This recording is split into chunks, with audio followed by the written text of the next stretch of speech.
Saudara-saudari dari keluarga Vincentian, saya mau beri sedikit penjelasan tentang keluarga Vincentian. Saya tidak bisa mengucapkan semua karena menurut yang saya baca ada 225 cabang dari famili Vincentian itu. Maka saya tidak akan menyebut 225, tetapi sekurang-kurangnya lihat sedikit sejarahnya. Memang pada zaman Vincentius sudah ada nyonya-nyonya Caritas yang diciptakan jauh sebelum CM, yaitu mereka diciptakan pada tahun 1617 waktu Vincentius sebagai pastor paroki di Châtillon-les-Dombes. Sesudah itu memang ada kongregasi misi yang disebut Lazarist yang diciptakan pada tahun 1625,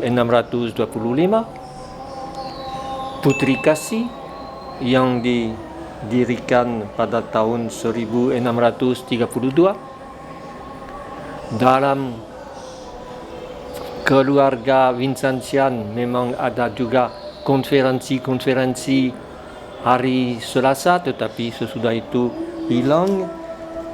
Namun pelan-pelan timbul beberapa kongregasi dan kelompok awam yang menganggap diri sebagai berjiwa Vincentian, mempunyai sebagai pelindung Santo Vincentius. Dan ini yang sangat kita perlu untuk bisa dianggap sebagai anggota keluarga Vincentian, perlu mengakui Vincentius sebagai pelindung dan mau meneruskan semangatnya, punya satu misi yang sama, yaitu melayani kaum miskin, punya satu cara hidup dalam pelayanan itu yang khas, yaitu pelayanan konkret langsung kepada orang miskin. Dan dengan demikian mengunjungi mereka, bertemu dengan mereka untuk tentunya membawa kepada mereka kesempatan untuk diselamatkan baik secara jasmani maupun secara rohani. Dan tentunya spiritualitas Vincentian adalah spiritualitas inkarnasi, yaitu penjelmaan Yesus. Menemukan Allah yang menjelmakan diri dalam diri orang miskin. Dan ini sangat inti. Dan hal lain, kongregasi atau serikat atau kumpulan kaum awam bukan biarawan biarawati, karakter sekular yang seringkali juga ditegaskan atau ditekankan oleh Vincentius, oleh Louis de Marillac, bukan orang biarawan, bukan orang biarawati. Maka yang timbul dengan semangat itu adalah yang mulai dari yang paling tua, katakan tahun 1733 timbul suatu kongregasi Sister Caritas di Strasbourg, yaitu di bagian utara Prancis. Mereka didirikan atas permintaan uskup setempat, Kardinal Rohan. Dan untuk dibina, mereka pergi cari pembina di tempat Sister Saint Paul de Chartres, suatu kelompok juga dari sister-sister yang diciptakan pada abad ke-18 dan yang bersemangat Vincentian. Sesudah itu, dengan adanya Revolusi Prancis, hampir semua kongregasi hilang, maka ada yang mau menciptakan kembali kongregasi itu. Sister Johanne Anti de Touré yang pada tahun 1778 sudah masuk Putri Kasih, tetapi Putri Kasih hilang. Maka pada tahun 1800, waktu selesai kekacauan dari Revolusi Prancis, dia menciptakan satu kelompok perempuan yang mau dia anggap sebagai sister-sister yang serupa dengan Sister Putri Kasih yang pada waktu itu belum diciptakan kembali. Maka kongregasi itu diterima oleh Roma pada tahun 1819. Ada juga hal yang sama yang terjadi di Amerika Serikat dengan sister yang menciptakan Putri Kasih di sana atas permintaan justru dari uskup-uskup, selalu sama. Dan ini yang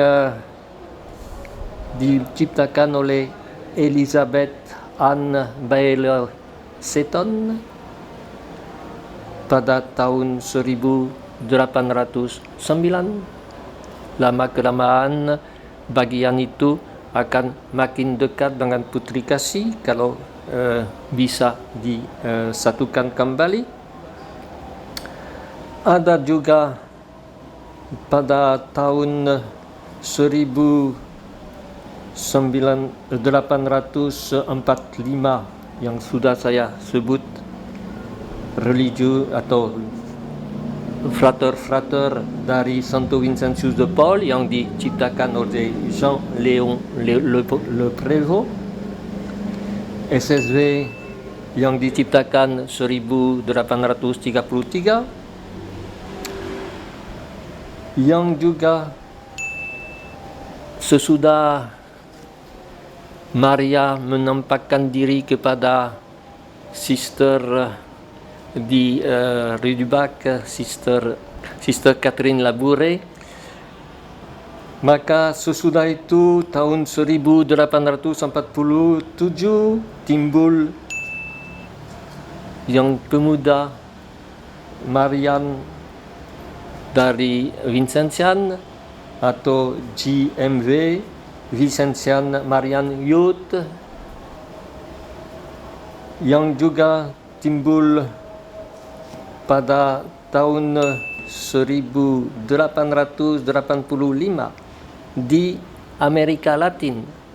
Suatu kelompok pelayan-pelayan dari hati kudus Yesus dan dari kaum miskin yang diciptakan oleh Santo Jose Maria de Yermo y Pares di Puebla. Mulai dengan 6 perempuan dan sesudah itu menjadi cukup banyak. Yang Jose Maria de Yermo y Pares juga seorang CM, dia masuk CM pada umur 15 tahun pada tanggal 13 Desember 1885. Dan 3 tahun kemudian dia menciptakan orang putri-putri itu. Saya tadi juga sebut Bruder dari Charité yang diciptakan oleh Peter Joseph Triest di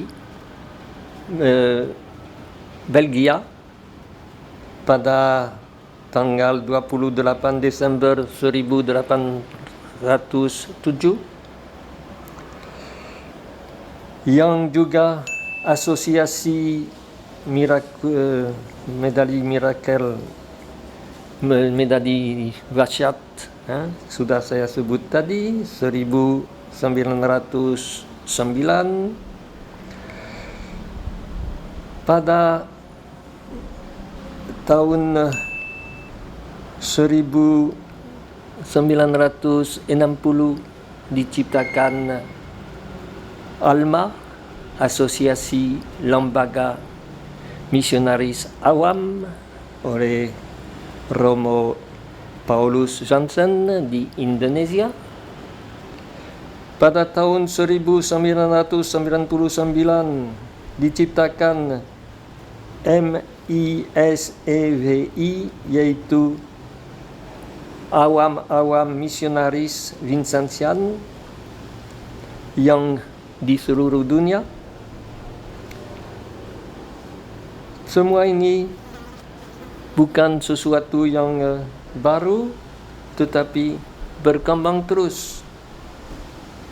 Yang di Amerika, De Paul International di Universitas De Paul di Amerika, di Chicago, sejak 1989 memperkembangkan semangat Vincentian, dan pada tahun 2015 menciptakan Institute of Global Homelessness, yaitu institut untuk semua orang tunawisma, dan itu diminta supaya semua cabang dari keluarga Vincentian mau kerja dalam hal itu, karena jumlah pengungsi, jumlah orang yang tidak punya rumah makin berkembang dengan perang-perang, dengan perubahan iklim di seluruh dunia, dengan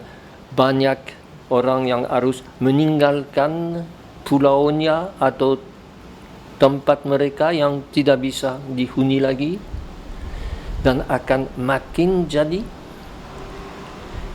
Kita lihat sekarang yang datang dari berbagai tempat lewat Indonesia atau Australia seringkali ditolak, dan justru kita Vincentian harus coba melawan hal itu.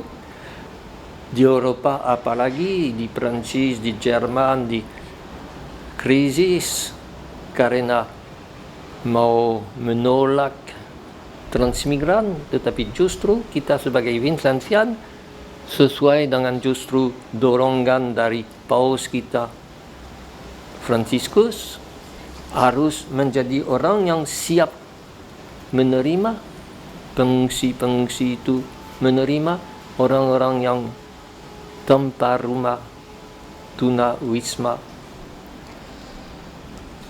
Itu yang banyak kelompok. Saya lihat bahwa di Indonesia, menurut informasi saya, ada 15 kelompok ibu-ibu cinta kasih yang paling tua, yang artinya dari 1617, pastor-pastor CM, Sister Putri Kasih, Sister Cinta Kasih, SDC, Serikat Sosial Vincentian, SSV, Sister dan Bruder Alma yang sudah saya sebut juga, Kaum Muda Vincentian, dan saya kira itu bukan kaum muda tetapi Kaum Maria Vincentian, GMV, Sister Kasih Yesus Maria, KYM, Sister Cinta Kasih Putri Maria dan Yosef, Sister Cinta Kasih dari Maria Bunda Berbelas Kasih, Sister HHK, Frater dari Maria Bunda Berbelas Kasih, Bruder dari Perawan Maria di Kandung Tampanoda, Bruder Caritas, Bunda Hati Kudus. Seandainya saya lupa atau tidak tahu satu kelompok, mohon maaf, dan nanti bisa direlat. Semuanya mendorong kita untuk lebih merasa sebagai satu keluarga besar. Dan dalam hal itu, sudah saya singgung ini, Maria bukan suatu devosi di samping-samping, tetapi sungguh-sungguh sesuatu yang mendorong kita untuk melayani Yesus ala cara Maria, mamanya, Bunda Maria. Kita perlu sungguh-sungguh merasa semuanya dalam hal ini ada yang kelompok, tetapi ada juga yang orang pribadi. Saya pikirkan antara lain anak dari Ozanam, Maria Josephine Ozanam yang lahir pada tanggal 24 Juli 1845, dan dia lahir sesudah mamanya. Mama itu istri dari Ozanam, Marie Josephine Amélie, yang lahir 1801. Mama itu 2 kali gugur, akhirnya dapat anak itu, dan anak itu nikah dan menjadi juga suatu orang bersama dengan suaminya yang aktif dalam soal Vincentian secara pribadi, secara sangat menonjol. Dia sendiri, Maria itu, meninggal pada tahun 1912 di Paris. Kita bisa lihat dari keluarga Ozanam masih ada yang aktif sampai sekarang. Berarti virus Vincentian adalah sesuatu yang kalau kita kena tidak bisa hilang. Lebih parah dari virus corona. Bisa barangkali nanti temukan vaksin terhadap virus corona, tetapi vaksin terhadap virus Vincentian jangan harap. Dan ini kabar baik, tetap akan ada orang yang merasa dijiwai oleh semangat Vincentius, semangat Huis de Marillac, semangat Ozanam, dan seterusnya. Semua pendiri dari kelompok atau serikat yang saya sebut tadi, semuanya pada satu saat menganggap bahwa apa yang mereka sudah mulai, apa yang mereka sudah rasa, ini akan bisa dilaksanakan secara lebih nyata kalau memilih Vincentius sebagai pelindung, kalau memilih caranya mendekati orang miskin, yaitu temu dengan Yesus di dalam mereka. Saya harap ada reaksi dari anggota-anggota keluarga Vincentian, terutama kalau ada yang saya tidak sebut. Dan saya harap yang saya katakan menyemangati kita semua. Kita bukan orang yang satu-satunya punya itu. Tidak ada yang bisa berkata, akulah Vincentian yang benar. Asal justru mengikuti Yesus yang datang untuk membawa kabar baik kepada orang miskin. We are one, we are